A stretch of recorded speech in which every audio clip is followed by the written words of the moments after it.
మన ఊరు కార్యక్రమానికి స్వాగతం. ఆదిలాబాద్ రూరల్ మండలం అంకోలి గ్రామానికి వచ్చేసాం.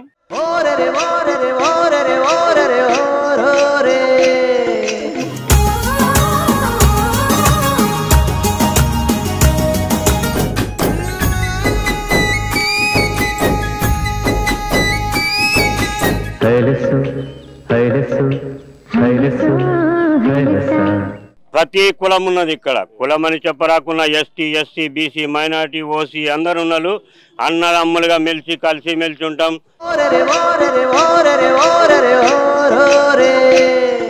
అమ్మా న్యూస్ వీక్షకులకు నమస్కారం. మన ఊరు కార్యక్రమానికి స్వాగతం.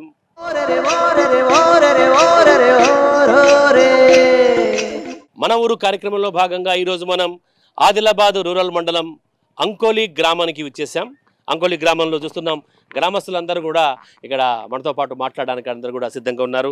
అయితే ప్రధానంగా మన ఊరు కార్యక్రమంలో మా ఊరి యొక్క విశేషాలు, ఊరి యొక్క విశిష్టత, ఊరుకున్న చరిత్ర, తర్వాత గ్రామంలో ఉన్నటువంటి ఒక సమస్యలు, ఆ తర్వాత వాళ్ళ జీవన విధానము, జీవన స్థితిగతులు, వీటన్నిటిపై చర్చించే కార్యక్రమమే మన ఊరు.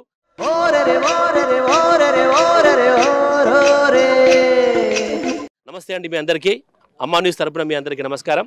చెప్పండి, ఈ యొక్క ఊరు అంటే అంకోలి అనేటటువంటి యొక్క ఊరు, దీనికి అంటే ప్రతి ఊరికి ఒక విశిష్టత, ప్రతి ఊరికి ఒక చరిత్ర ఉంటుంది. అలాగే మీ అంకోలి గ్రామానికి ఏదైనా చరిత్ర ఉందా? సార్, మా అంకోలి గ్రామం ఊరి పేరు జిల్లా ఆదిలాబాద్. మా అంకోలి గ్రామంలో ఉన్నందరం అన్ని కులాలు ఉన్నాయి సార్. ఇక్కడ ST, SC, OC, minority, BC అన్ని కులాల ఉన్నందరం కలిసిమెలిసి ఉంటాం సార్.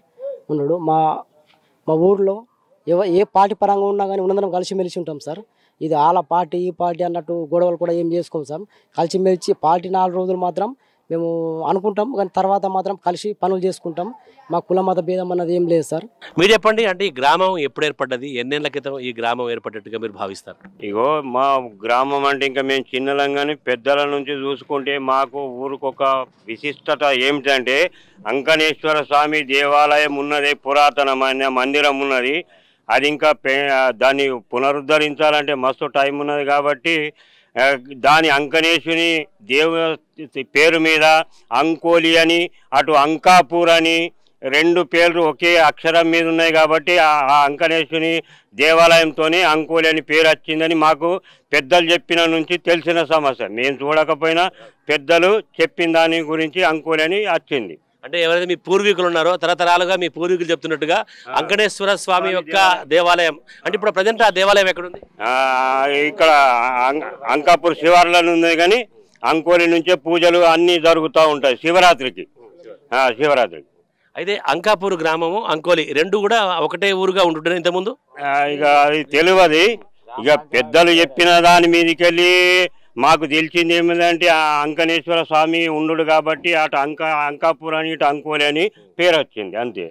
అయితే ఇప్పుడు అంటే సాధారణంగా సరే అంకనేశ్వర స్వామి మీ అంకులకి మంచి చరిత్ర ఉంది. అయితే ఇక్కడ ఉన్నటువంటి మీరు చెప్తున్నారో ప్రధానమైనటువంటి యొక్క పండుగలు ఏవి ఎక్కువగా ఘనంగా జరుపుకుంటారు?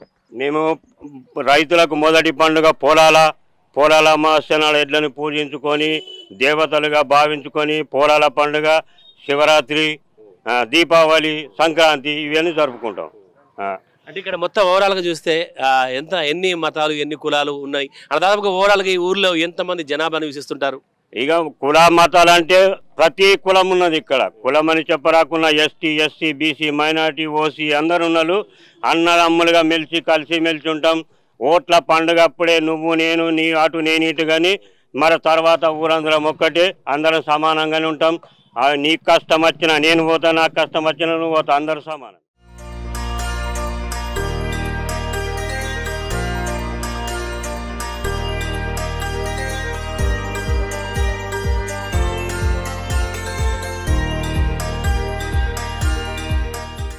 మీ గ్రామంలో ఏ పంటలు ఎక్కువగా పండిస్తారు? పత్తి, తొగరి, సోయా. పత్తి, వరి, సోయా. అంటే ఓవరాల్గా మీ గ్రామంలో ఎన్ని ఎకరాల సాగు జరుగుతుంది? ఎన్ని ఎకరాలు అంటే మాలసి ఉంటాయి.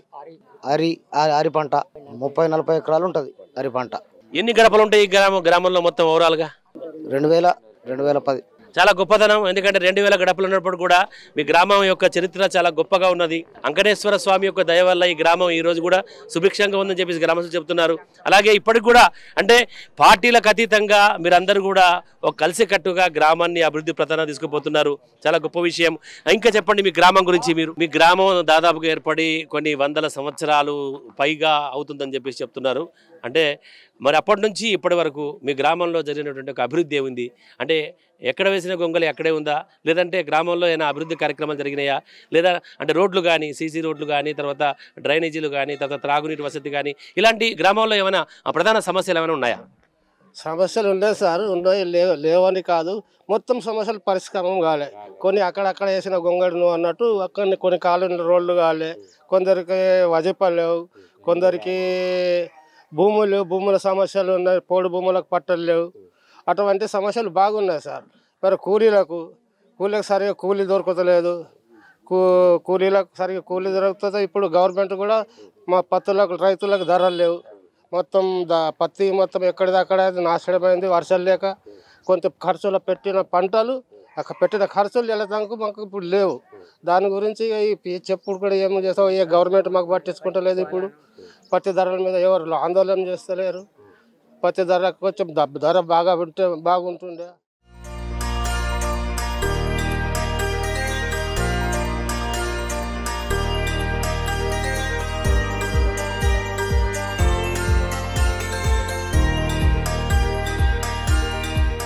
పండుగలప్పుడు కానీ మిగతా సమయంలో కానీ ఎక్కువగా ఏ భగవంతుని పూజిస్తుంటారు? అంటే ఇలాంటి అంటే జానపద కళలకు సంబంధించి, లేదా భక్తి కార్యక్రమాలకు సంబంధించి, భజన కార్యక్రమాలకు సంబంధించి ఎలా అంటే గ్రామాల్లో సాధారణంగా ఒకప్పుడు చూస్తుంటే సాయంత్రం వేళలు అంతా కూడా రచ్చబండ కిందకి వచ్చేసి ఒక దగ్గర సమావేశమై మంచి చెడు మాట్లాడుకోవడం, అలాగే ఏదైనా జానపద పాటలు మాట్లాడుకోవడం అలా జరుగుతూ ఉంటుంది.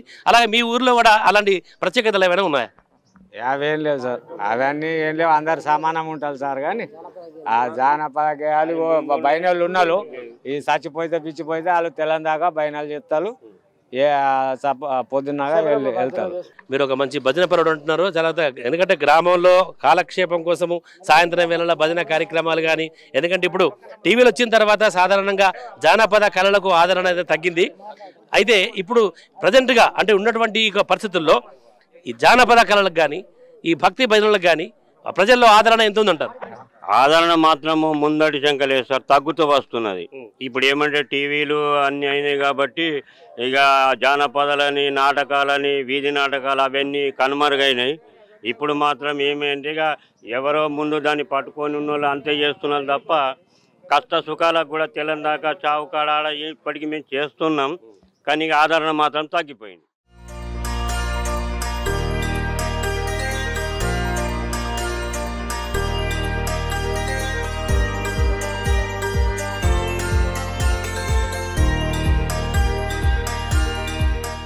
అలాగే గ్రామాల్లో కొంతమంది మహిళలు కూడా ఉన్నారు. మరి మహిళల కూడా వీరి యొక్క జీవన విధానం ఏంటి, వీరి సమస్యలు ఏందో తెలుసుకునే ప్రయత్నం చేద్దాం. చెప్పండమ్మా, మీ పేరేంటి? పేరు నిమ్మల దమయంత. మాకు ఇండ్లు లేవు, మేము ఏసీలము, మాది బీద పరిస్థితి, మాకు చేన్లు లేవు, చెట్లు లేవు, ఏమి లేవు. మాకు ఆనకాలం వచ్చిందంటే పక్కింటి ఇండ్లకు పోదామన్నా వాళ్ళ ఇండ్లు కూడా మంచిగా లేవు. మాకు బాగా బాధ ఉన్నది ఇండ్లతోటి.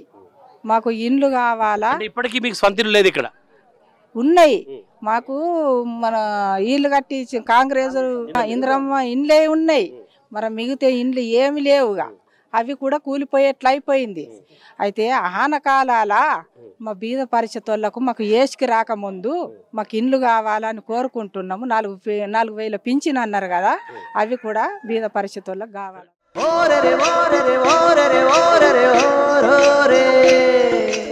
కాలక్షేపం అంటే మీరు పొద్దుట నుంచి వెళ్ళిన తర్వాత సాయంత్రం ఇంటికి వస్తారు కదా, సాయంత్రం నుంచి మళ్ళీ తిరిగి మీ పనుల్లో మీరు బిజీ అవుతారు కదా. సో మనవరాళ్ళతోనో వాళ్ళకి ఏమైనా కథలు చెప్పడమో, లేదంటే ఆ తర్వాత ఏమైనా ఎలా కాలక్షేపం చేస్తారు? టీవీలు చూస్తారా, లేకపోతే సీరియల్ చూస్తారా, లేదంటే ఏమైనా పాటలు పాడుకుంటూ కాలక్షేపం చేస్తారా? పిల్లలతో బిజీ బిజీ ఉంటారు, హాయిగా వంటలు చేసుకుంటారు, తింటారు, కొంచెం టీవీలు చూస్తారు, ఉంటారు. కొండల్లో కోగిల పాటలు పాడాలి, పల్లెల్లో అక్షర దీపం వెలగాలి. కొండల్లో కోగిల పాటలు పాడాలి, పల్లెల్లో అక్షర దీపం వెలగాలి. వెరీ గుడ్ అమ్మా, చాలా మంచిగా పాడినారు.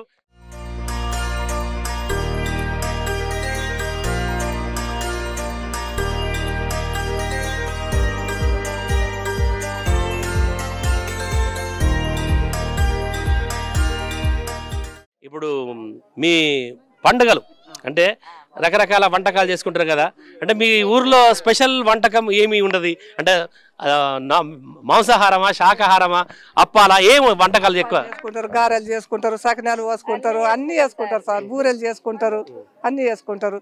ఏదో వారంలో ఒకసారి 2 సార్లు మటన్ చికెన్ తింటారు అంతేగా. అంటే మీ ఊరికంటే ఒక స్పెషల్ వంటకం ఏమైనా ఉందా? ఏం లేదు సార్, స్పెషల్ వంటకం ఏం లేదు. ఆదివారం వస్తే చికెన్లు మటన్లు మా జిమ్మలు ఇవి తెచ్చుకుంటారు అందరూ సార్. ఇక ఇంకేమి ఉట్టేప్పుడు ఇక ఒక పొద్దులు ఉన్న రోజు ఇక పప్పు అన్నము ఇట్లా తింటారు ఇక శాకాలు చేసుకొని.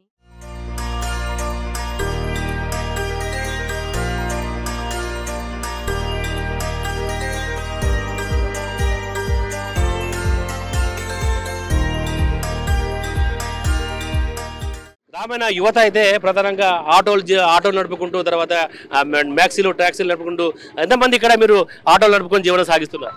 సార్ దగ్గర ఒక 30 మంది కుటుంబాలు ఉన్నాయి ఆటో జీవనం సాగిస్తున్నారు. ఏమి అభివృద్ధి అనేది ఏం లేదు. అంటే ఇక్కడ నుంచి ఆదిలాబాద్ టు అంకోలి, అంకోలి టు ఆదిలాబాద్? అవును సార్.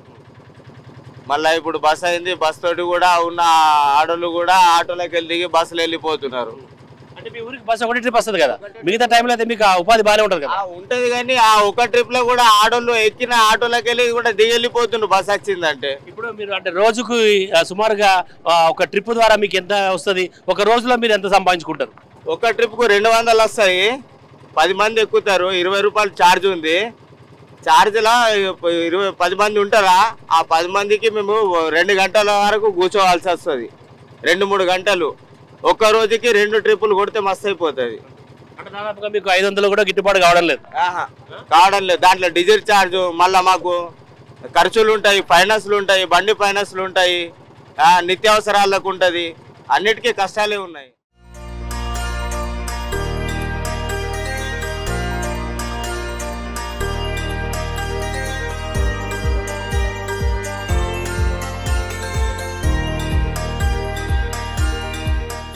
ఆ పార్టీలకు అతీతంగానైతే మీ యొక్క గ్రామంలో పనులు చేసుకుంటున్నారు. మరి ఇప్పుడైతే కొంతమంది ఇక్కడ గ్రామస్తుల కోరిక మేరకు అయితే ఇప్పుడు అంటే ప్రభుత్వం అయితే మారిపోయింది. ఇప్పుడు కొత్త ప్రభుత్వాన్ని మీరు ఏం కోరబోతున్నారు? అదే వైఎస్ చేసినట్టు రేవంత్ రెడ్డి చేస్తాడని కోరిక ఉంది అంతే. ఈ కంది శ్రీనివాసు ఈ మన ఆపదలన్నీ ఉండవు రేవంత్ రెడ్డికి చెప్పాల, ఆయన మాకు సేవ చేస్తాడని చూస్తున్నాం. అంటే కంది శ్రీనివాసరెడ్డి ఆధ్వర్యంలో మీ సమస్యలు ప్రభుత్వం వరకు చేరి పరిష్కారం కావాలని మీరు అందరూ కోరుకుంటున్నారు. ఇక్కడ ఇంకా కొన్ని కొత్త రేషన్ కార్డు కొందరికి లేకున్నాయి, రేషన్ కార్డు కాబడుతుంది, పింఛన్లు లేవు. ఆ పింఛన్ల కోసం కానీ ఎందుకంటే ఇన్ని రోజులు వేడి చేసినాం, 10 సంవత్సరాలుగా టీఆర్ఎస్ ప్రభుత్వం ఉండి కూడా నేను ఇప్పుడు ఏ భూమిలో నేర్పేదని నాకు కూడా ఇదివరకు దాకా పింఛన్ లేదు, కానీ పట్టించుకున్న నాదు లేకుండే. కానీ నేను ఓపికతోనున్నా. ఇప్పుడన్నా కాంగ్రెస్ ప్రభుత్వంతో నేను పింఛన్ ఎట్లన్నా గ్యారంటీ తీసుకుంటా, కంది శ్రీనివాసరెడ్డిని ఎట్లన్నా అడిగి నేను తెచ్చుకుంటాను భరోసానున్నా. కాబట్టి నా అటువంటి వాళ్ళు ఎందరో ఉన్నారు కాబట్టి అటువంటి వాళ్ళందరికీ కూడా పింఛన్లు కానీ ఏమన్నా అవసరం ఉన్నా మేము వచ్చి చేపించుకుంటాం, చేపిస్తాడు శ్రీనన్న అని మాకు నమ్మకం ఉంది. కాబట్టి మేము ఎట్లన్నా చేపించుకుంటామన్న నమ్మకం మాలో ఉన్నది.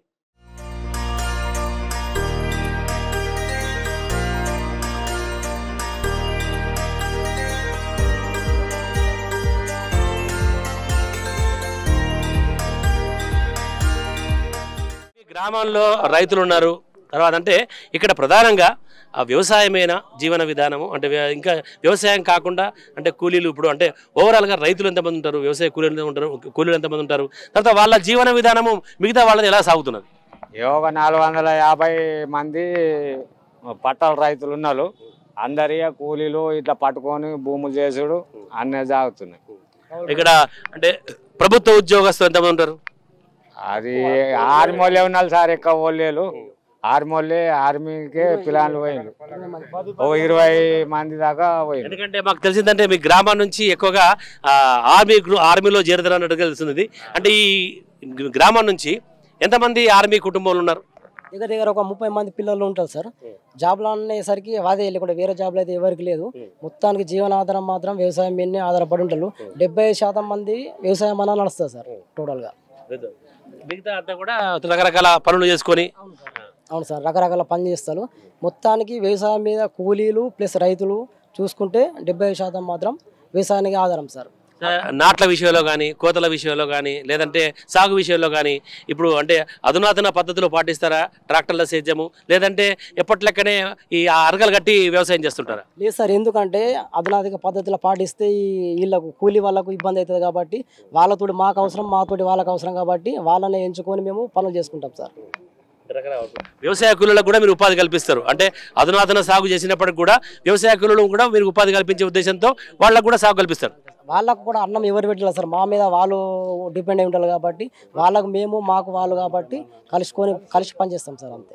తర్వాత మీ గ్రామంలో పాఠశాల ఉందా? ఉంది సార్, ఇక్కడ 10th వరకు ఉంది సార్ పాఠశాల. 2 స్కూల్ ప్రైమరీ స్కూల్ ఉంది సార్, మళ్ళీ హై స్కూల్ ఉంది సార్. తర్వాత మీ అంటే విద్యార్థులు కూడా అంటే ఇక్కడ ఉన్నటువంటి విద్యార్థులు కూడా ఇక్కడ సైన్స్ ఫేర్కి ఎంపిక అయినారు అంటే ఇక్కడ విద్యా బోధన కూడా బాగా సాగుతున్నటువంటిది తెలుస్తుంది. అంటే ఎట్లా ఉంటుంది చదువు ఇక్కడ? సార్ ఇక్కడ టీచర్స్ మాత్రం వాళ్ళ కొదువ లేదు, వాళ్ళు బాగా చెప్తారు సార్. పిల్లలను కూడా ఒక ప్రైవేట్ స్కూలు మాదిరిగా ఉంటుంది సార్ ఇక్కడ. ఈ స్కూలు మాత్రం మంచిగా ఉంది, విద్య చెప్పేటోళ్ళు కూడా మంచిగా ఉన్నారు సార్లు కూడా. తర్వాత ఇక్కడ మా డెవలప్మెంట్ ఈ స్కూల్ నుంచి మాత్రం డెవలప్ ఉంది సార్. ఇంతకుముందు నేను విద్యా వైస్ చైర్మన్ చేసిన సార్, విద్యా కమిటీ వైస్ చైర్మన్. అదే ఇక్కడ మాత్రము అన్నం తినడానికి కానీ ఎటువంటి ఇబ్బందులు లేవు సార్, మొత్తానికి మంచిగా ఉంది సార్. అంటే మొత్తం ఓవరాల్గా హై స్కూల్లో ఎంతమంది విద్యార్థులు ఉంటారు? హై స్కూల్ టోటల్ నాకు తెలియదు సార్, కానీ మంచిగా ఉండాలి. ఇలా పల్లె పక్క నుంచి కూడా వస్తారు సార్. టీచర్లు ఎంతమంది ఉన్నారు? టీచర్లు ఉంటారు సార్ ఇక్కడ 12 మంది ఉంటారు సార్ ఇక్కడ. అవును సార్. అంటే ప్రభుత్వ పాఠశాలనే కాకుండా ప్రైవేట్ పాఠశాలలు ఏమైనా ఉన్నాయా? లేదు సార్, మొత్తం ప్రభుత్వమే సార్. అవును సార్. అంటే ప్రతి పిల్లడు కూడా గవర్నమెంట్ బడికి పోతాడు.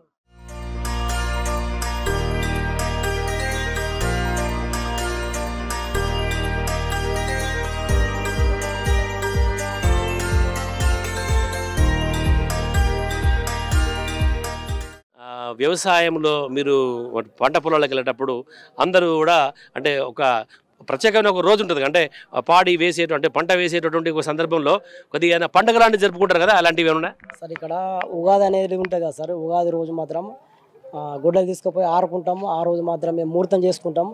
అదే రైతులకు పెద్ద పండుగ సార్.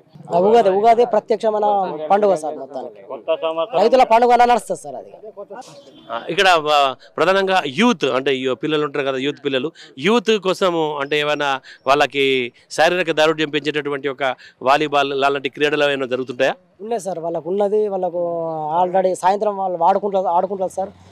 ఉంది సార్ యూత్ కోసం. ఇక్కడ యువజన సంఘాలు ఉన్నాయా? సంఘాలు అన్నది ఏం లేదు, ఒక యూత్ ఉన్నది కాబట్టి యూత్ వాళ్ళు మాత్రం అక్కడ వాలీబాల్ ఆడుకుంటారు సార్, క్రికెట్ ఆడుకుంటారు. క్రీడా మైదానం ఉంది సార్ ఇక్కడ. అలాగే మీ గ్రామంలో కుల సంఘాలు కూడా ఉంటాయి కదా, మరి ఎన్ని కుల సంఘాలు ఉన్నాయి? కుల సంఘాల ప్రకారంగా మీరు ఏదన్నా ఒక సందర్భంలో కూర్చొని సమస్యలపై చర్చించేటటువంటి సందర్భం ఉంటుందా? సార్ సంక్రాంతి అనే పండుగ దగ్గర ప్రతి ఒక్క కులం వాళ్ళు ఊరుకుండి మాట్లాడుకుంటారు. వాళ్ళు కొంచెం అమౌంట్ జమ చేస్తారు సార్, జమ చేసి వాళ్ళకి ఇంట్రెస్ట్కు వంచుకుంటారు, దాన్ని ఇంకా పెంపు చేసుకుంటూ పోతారు సార్. ఉండు మాత్రం కుల సంఘాలు ఉన్నాయి సార్ ఇక్కడ. అలాగే మీ గ్రామం తరఫున ఏర్పాటు చేసుకునే పండుగలు ఏవైతే ఉంటాయో ఆ పండుగలకు సంబంధించి ఖర్చు అంటే అంటే ఎవరికి వారే పెడతారా లేదా అప్పుడప్పుడు చందాలు వేసి కార్యక్రమాన్ని కొనసాగిస్తారు సార్? ఊరు మీదనే ఈ బెల్ట్ షాపులు ఉండే ఒక మంచి దగ్గర జమ ఉంటాయి, వాళ్ళే పెట్టుకుంటారు సార్. బూడిదలకు కానీ దీపావళికి పొలాలకు మాది వాళ్ళకు ఖర్చులు మొత్తం ఊరి మీదకి వెళ్ళి పెట్టుకుంటారు.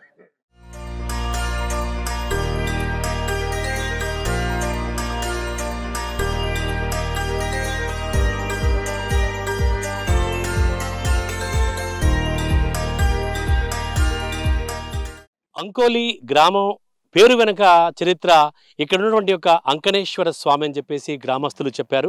అయితే ప్రతి శివరాత్రికి వాళ్ళంతా ఇక్కడ జాతర నిర్వహించుకోవడం జరుగుతుంది. కానీ ఆ జాతర ప్రదేశానికి అంటే అంకనేశ్వర స్వామి దేవాలయానికి వెళ్ళే దారి మాత్రం సరిగా లేదని, ఈ దారిని అంటే అక్కడ ఉన్నటువంటి ఒక ఏదైతే వాగుందో ఆ వాగుపై నుంచి చిన్న కల్వర్ట్ బ్రిడ్జి లాంటిది నిర్మిస్తే ఆ అంకనేశ్వర స్వామి టెంపుల్కి వెళ్ళేటటువంటి ఒక సౌకర్యం తమకు కలుగుతుందని చెప్పేసి గ్రామస్తులు చెప్తున్నారు. చూస్తున్నాం, ఇది ఒక రహదారి, అంకనేశ్వర స్వామి టెంపుల్కి వెళ్ళేటటువంటి ఒక రహదారి. ఈ విధంగా అంటే నడక మాత్రమే చేసేటటువంటి విధంగా ఉంది, కానీ ఇక్కడికి ఎలాంటి వాహనాలు వచ్చే పరిస్థితి లేదని, అలాగే గ్రామస్తులు కూడా అదే కోరుతున్నారు. ఏంటంటే అంత టెంపుల్ వరకు కూడా ఒక రోడ్డు వసతిని కల్పించాలని చెప్పేసి ఇక్కడ గ్రామస్తులు కోరుతున్నారు.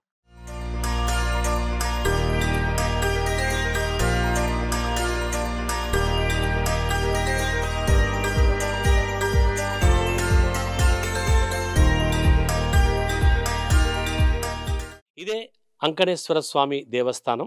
అయితే పక్కన ఉన్నటువంటి ఒక అంకోలితో పాటు అంకాపూర్ గ్రామస్తులు కూడా ఆ రెండు ఊర్లకు కూడా ఆ ఊరి పేర్లు రావడానికి ప్రధాన కారణంగా నిలిచేటటువంటి ఒక దేవస్థానం.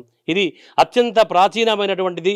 అంటే దాదాపుగా ఈ గ్రామం వెలువక ముందే ఇక్కడ స్వయంభూగా వెలిసినటువంటి యొక్క ఈ రాతి కట్టడం, దాదాపుగా ఈ యొక్క రాతి కట్టడాన్ని చూసినట్టయితే ఇక్కడికి గతంలో శాతవాహనులు పల్లవులు పాలించినప్పుడు అప్పటి ఇక్కడ ఉన్నటువంటి యొక్క ప్రదేశ యొక్క స్థల పురాణాన్ని బట్టి కూడా మనకు తెలిసింది ఏంటంటే ఇక్కడ ఉన్నటువంటి కూడా ఆ పల్లవుల శాతవాహనుల కాలంలోనే ఇక్కడ కొన్ని ఆలయాలు నిర్మించబడ్డట్టుగా తెలుస్తుంది. ఇక్కడ ఉన్నటువంటి రాతి కట్టడం కూడా ఆ కోవకే చెందిందిగా పూర్వీకులు అయితే చెప్తున్నారు. సో ఇక్కడ ఈ యొక్క అంకనేశ్వర స్వామి దేవాలయంలో కూడా ప్రతి సంవత్సరం వార్షిక ఉత్సవాలు అయితే జరుపుతున్నట్టుగా గ్రామస్తులు చెప్తున్నారు. మరి వారిని అడిగి ఎప్పుడు ఉత్సవాలు జరుగుతాయి, ఏ కార్యక్రమాలు జరుగుతాయో మనం తెలుసుకుందాం.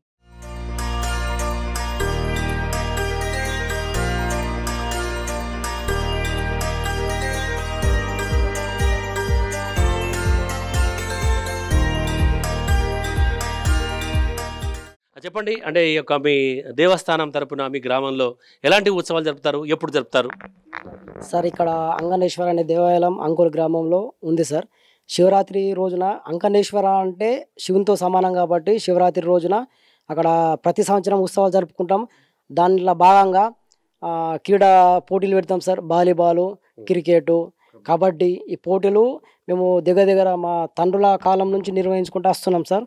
మాకైతే ఈ అంకనేశ్వర దేవాలయం నుంచి అంకోలికి మంచి పేరుంది. తర్వాత అంకాపూర్ అనే గ్రామం కూడా అంకనేశ్వరానికి సంబంధం కాబట్టి వాళ్ళు వస్తారు, మేము వస్తాం, చుట్టుపక్కల ఊళ్ళన్నీ కలిపి ఇక్కడ జాతర బ్రహ్మాండంగా జరుపుకుంటాం సార్. అంటే జాతర ఎన్ని రోజుల పాటు సాగుతుంది? 5 రోజులు ఉంటాయి సార్. ఇక్కడ 5 రోజులు జరుపుకుంటాం సార్. సో జాతర నిర్వహణ కోసం ఆ ఖర్చు అంతా ఎవరు భరిస్తారు సార్? అక్కడ ఊరి మీద డబ్బులు ఉంటాయి సార్. ఆ డబ్బుల్ని తీసుకొచ్చి జాతర అప్పుడు ఖర్చు పెట్టి ఊరందరం కలిసి చేసుకుంటాం సార్. మరి సంవత్సరంకోసారి మీ గ్రామంలో జాతర జరుపుతారు, కానీ మీ ఏదైతే ప్రసిద్ధిగాంచినటువంటి మీ గ్రామానికి ముఖ్య కారణంగా ప్రసిద్ధిగాంచినటువంటి ఒక మీ దేవస్థానం మాత్రం వచ్చే రహదారి మాత్రం ఇలా ఉంది. మరి మీరు గత ప్రభుత్వాలతో మరి ఎప్పుడైనా మొరపెట్టుకున్నారా? మా గ్రామానికి టెంపుల్ నుంచి గ్రామం వరకు రహదారి గురించి ఎప్పుడైనా స్థానిక ప్రజాప్రతినిధులకు చెప్పారా? చెప్పినాం సార్. చెప్తే పోయిన ఇంతకుముందు రాష్ట్ర ప్రభుత్వం ఉన్నప్పుడు, తెలంగాణ రాష్ట్ర ప్రభుత్వం ఉన్నప్పుడు కొద్దిగా మట్టి రోజు ఒర్రే వరకు వేసిన సార్. తర్వాత ఇటు చేన్ల బాట కాబట్టి చేను వాళ్ళు కూడా అంగీకరించక రోడ్డు సౌకర్యం కావాలి. తర్వాత ఒకటి బ్రిడ్జ్ కావాల్సింది ఉన్నది. బ్రిడ్జ్ అయితే కూడా బాగుంటుందని అనుకుంటున్నాను సార్. తర్వాత మీరు నిర్వహించేటటువంటి ఒక క్రీడా పోటీల్లో ఏ ఊళ్ళో నుంచి వచ్చి పాల్గొంటారు? ప్రధానంగా యువకులు పాల్గొంటారా లేదా గ్రామస్తులందరూ కూడా పాల్గొంటారా? సార్ మొత్తం యువకులు గ్రామస్తులు పెద్దలు ఉన్నందరం కలిసి చేసుకుంటాం సార్. ఇక్కడ దగ్గర ఒక 20 ఊళ్ళు ఉన్నాయి సార్. 20 ఊళ్ళ యువకులు మాత్రం మొత్తం వస్తారు సార్. ఇక్కడ పోటీలకు పాల్గొంటారు సార్. అది పల్లెలే దేశానికి పట్టుకొమ్మలంటారు. సో ఇలాంటి క్రీడల ద్వారా, ఇలాంటి ఆట పోటీల ద్వారా విద్యార్థుల్లో అక్కడ ఉన్నటువంటి ఒక యువకుల్లో, గ్రామస్తుల్లో ఒక సృజనాత్మక శక్తిని, ఒక పట్టుదలను, తర్వాత ముఖ్యంగా క్రీడా స్ఫూర్తిని నింపేటటువంటి ఒక కార్యక్రమాన్ని గ్రామస్తులు ఎంచుకున్నట్టుగా చెబుతున్నారు.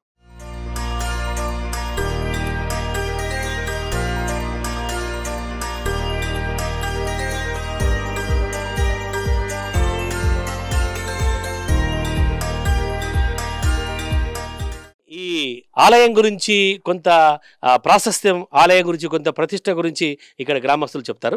చెప్పండి, ఈ ఆలయం గురించి గొప్పతనం ఏంటి? ఈ ఆలయము పురాతనమైన ఆలయము కాబట్టి, మొఘలు సామ్రాజ్యంలో కాబట్టి ఎప్పుడో కానీ తెలియదు, కానీ వాళ్ళు దాడి చేసి విగ్రహాన్ని కూడా కొంచెం ధ్వంసం అయింది, కాళ్ళు విరిగిపోయి ఉన్నాయి. కాబట్టి ఈ ఆలయం పురాతనమైంది, ఇప్పుడుది కాదు, అది ఎప్పటిదిగా మాకు తెలియదు, మా తాతల తండ్రి వస్తున్నది. కాబట్టి ఇది ఏనాటిదో తెలియదు, ఈ ఊరు పుట్టటి నుంచి ఉన్నది. కాబట్టి ఈ ఆలయంని కూడా ప్రభుత్వం కొంచెం ఏమైనా సహాయం చేసి ఇంకా కొంచెం అభివృద్ధి చేయాలని కోరుతున్నాను. ఆ నంది ఇది ప్రత్యక్షంగా నంది యొక్క మహత్యం ఏమి అంటే, ఎవరైనా కానీ రాత్రి వేళ వచ్చి చోరీకి పాల్పడ్డప్పుడు ఇటు మా అంకోలి తరపు కానీ అటు అంకాపూర్ తరపు కానీ రంకె వేసి పిలుస్తుండేనట పెద్దలు చెప్తుండ్రి. ఆ రంకె వేస్తే వెంటనే ఆ గ్రామస్తులు, ఇక్కడి గ్రామస్తులు అక్కడి గ్రామస్తులు అందరూ వచ్చి తరిమేసిన పద్ధతులు కూడా ఉన్నాయి. అటువంటి నంది ఇక్కడ వెలిసిన దానికి మేము బాగా సంతోషపడుతున్నాం.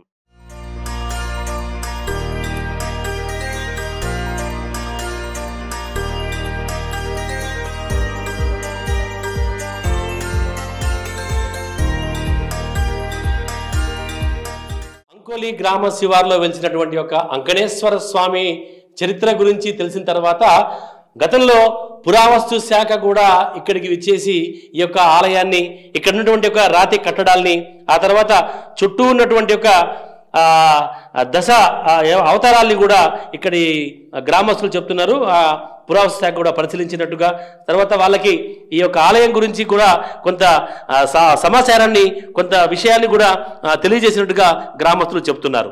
మనం ఇక్కడ విజువల్లో చూస్తున్నాం ఆ పురాతన కట్టడం, ఆ తర్వాత ఆ రాతి ఏదైతే నిర్మాణ శైలి, ఇవన్నీ కూడా చూస్తుంటే ఇది దాదాపుగా 500-600 సంవత్సరాల క్రితందిగా మనం భావించవచ్చు అని చెప్పేసి అంటున్నారు. అలాగే పురావస్తు శాఖ కూడా అదే విషయాన్ని చెప్పినట్టుగా మన గ్రామస్తులు చెప్తున్నారు.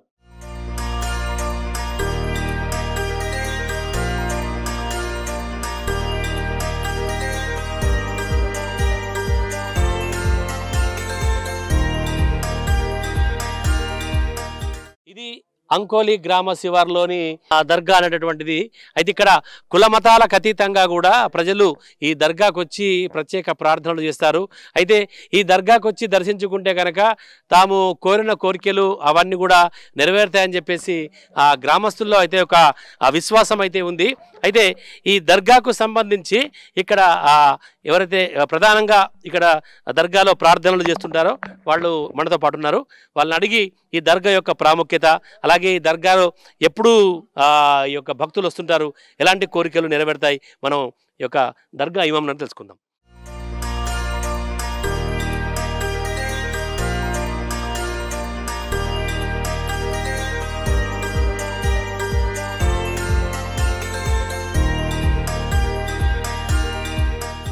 నమస్తే అండి. ఈ అంటే దర్గా యొక్క ప్రాముఖ్యత ఏంది? దర్గాకు ఈ దర్గా కాడికి వస్తున్నారంటే నమ్మినోళ్లకు సంతానం లేని సంతానాలు, బాణవతులు ఉంటే బాణవతులు తక్కువ అవుతున్నాయి.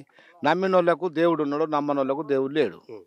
మరి ఏం చేసినా కానీ మేము ఇక్కడ ధర్మం ఏదైతే అనుకున్నాం కానీ మేము రూపాయికి ఆశించకుండా మేము ధర్మం చేస్తున్నాము. భక్తి చేసి ఆ బొట్టు మట్టో పెట్టిన ఆ మాట నడిపిస్తున్నాడు. ఏదో వచ్చిన భక్తులకు చక్కగా మంచిగా సంబరంగా మంచిగా అవుతున్నారు. పిల్లలు పుడుతున్నారు. బాణవతున్నారు, బాణవత తక్కువ అవుతున్నది. కోరిన మొక్కులు ఏమున్నాయి వాళ్ళ ఇష్టపూర్వంతో ఆ ఇష్టపూర్వంతో మొక్కులు చేసుకుంటూ పోతున్నారు. అంటే సాధారణంగా ఇక్కడికి ఎప్పుడు భక్తులు ఎక్కువగా వస్తారు? శుక్రవారం వస్తారు, దేవుని దర్శించుకుంటారు, పోతారు. అంటే ఇక్కడ ప్రధానంగా ఎలాంటి ప్రార్థనలు జరుపుతారు? అయితే అయినోళ్ళు మేకలు, ఏదో కిసిడి మలీదా ఏది కలిగినోళ్ళు అది చేసుకొని పువ్వులు పత్రేసి మొక్కిపోతారు. ఇవన్నీ కట్టించిన వాళ్ళు కూడా మా భక్తులే. రాజకీయ నాయకులు కూడా అన్నలు. ఆ రాజకీయ నాయకులది సిల్లి గవ్వలేదు, అంతా మా భక్తులది, అంతా మనదే. నమ్మిన వాళ్ళంతా కట్టించిండ్రు. ఈ షటర్లు, గుళ్ళు, గోపురాలు, కరెంటు, విరంటి మొత్తం భక్తులకు పనులు అయినాయి. ఇవన్నీ వేపించిండ్రు. ఏదో దేవునికి నీడు ఉంచిండ్రు. నేను ఉండతందుకు నాకు నీడ వాళ్ళు కట్టించిన. కేవలం ఎవరి ప్రమేయం లేదు, భక్తులు మాత్రమే కట్టించినారంటారు. అయితే ఎప్పటి నుంచి ఇక్కడ ఈ దర్గాలో పూజలు ఉన్నాయి? ఈ దర్గా నుంచి పూజలు నా బచ్పన్ కాడికి వెళ్ళి ఈడిక నాకు దేవుడు వచ్చుడు. ఈ ఊరు పెద్ద మనుషులకు కూడా గుర్తు ఉన్నది. ఇప్పుడు నేను చెప్తే అన్నది కాదు.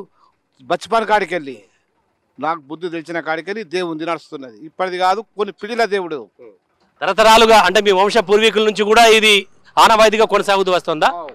ఇది మా పెద్దల కాడికి వెళ్ళి మా ఊరు పెద్ద మనుషులు, కాపోళ్ళు అందరూ ఇప్పుడు నువ్వు కూడా మొన్న పుట్టినావు, నేను కూడా మొన్న పుట్టినా, కానీ ఇది ఊరు పుట్టిన కాడికి వెళ్ళి ఉంటే కూడా ఉన్నదంటే కూడా నడుస్తుంది.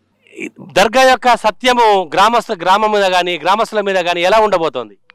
వాళ్ళు నమ్మితే ఉన్నది దేవుని చూపు మన మీద, మన ఏ గండాలన్నా తొలగిపోతున్నాయి. ఇక ఆశ మనం నమ్మకపోతే ఏ గండం పోదు, ఏ బండ పోదు.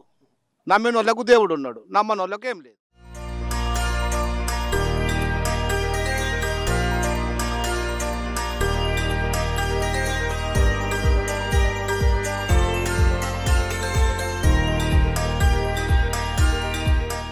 అంకోలి గ్రామం యొక్క చరిత్ర, ఇక్కడ పార్టీలకు అతీతంగా ఎన్ని పార్టీలు ఉన్నా కూడా వాళ్ళంతా కూడా ఒకే విధంగా అంటే పూర్తిగా ఏ పార్టీకి సంబంధం లేకుండా మేమంతా కలిసికట్టుగా ఉంటామని ఒక రాజకీయ అంటే ఎన్నికలు వచ్చినప్పుడు మాత్రమే పలానా పార్టీ అనే విధంగా ఉంటుంది. కానీ మిగతా సమయాల్లో మాత్రం మేమంతా కష్ట సుఖాల్లో ఒకరికొకరు పాలు పంచుకుంటూ ఆ తర్వాత అందరం అన్నదమ్ముల లెక్క కలిసిమెలిసి ఉంటామని చెప్పేసి ఆ తర్వాత తమ గ్రామం యొక్క చరిత్ర విశిష్టతని ఇక్కడ గ్రామస్తులు తెలిపారు. అలాగే వారికి కొన్ని సమస్యలు ఉన్నాయని, తర్వాత ఆ సమస్యలు ప్రభుత్వం దయతో వారి యొక్క సమస్యలు పరిష్కరించాలని చెప్పేసి కూడా ఇక్కడ గ్రామస్తులు కోరుతున్నారు.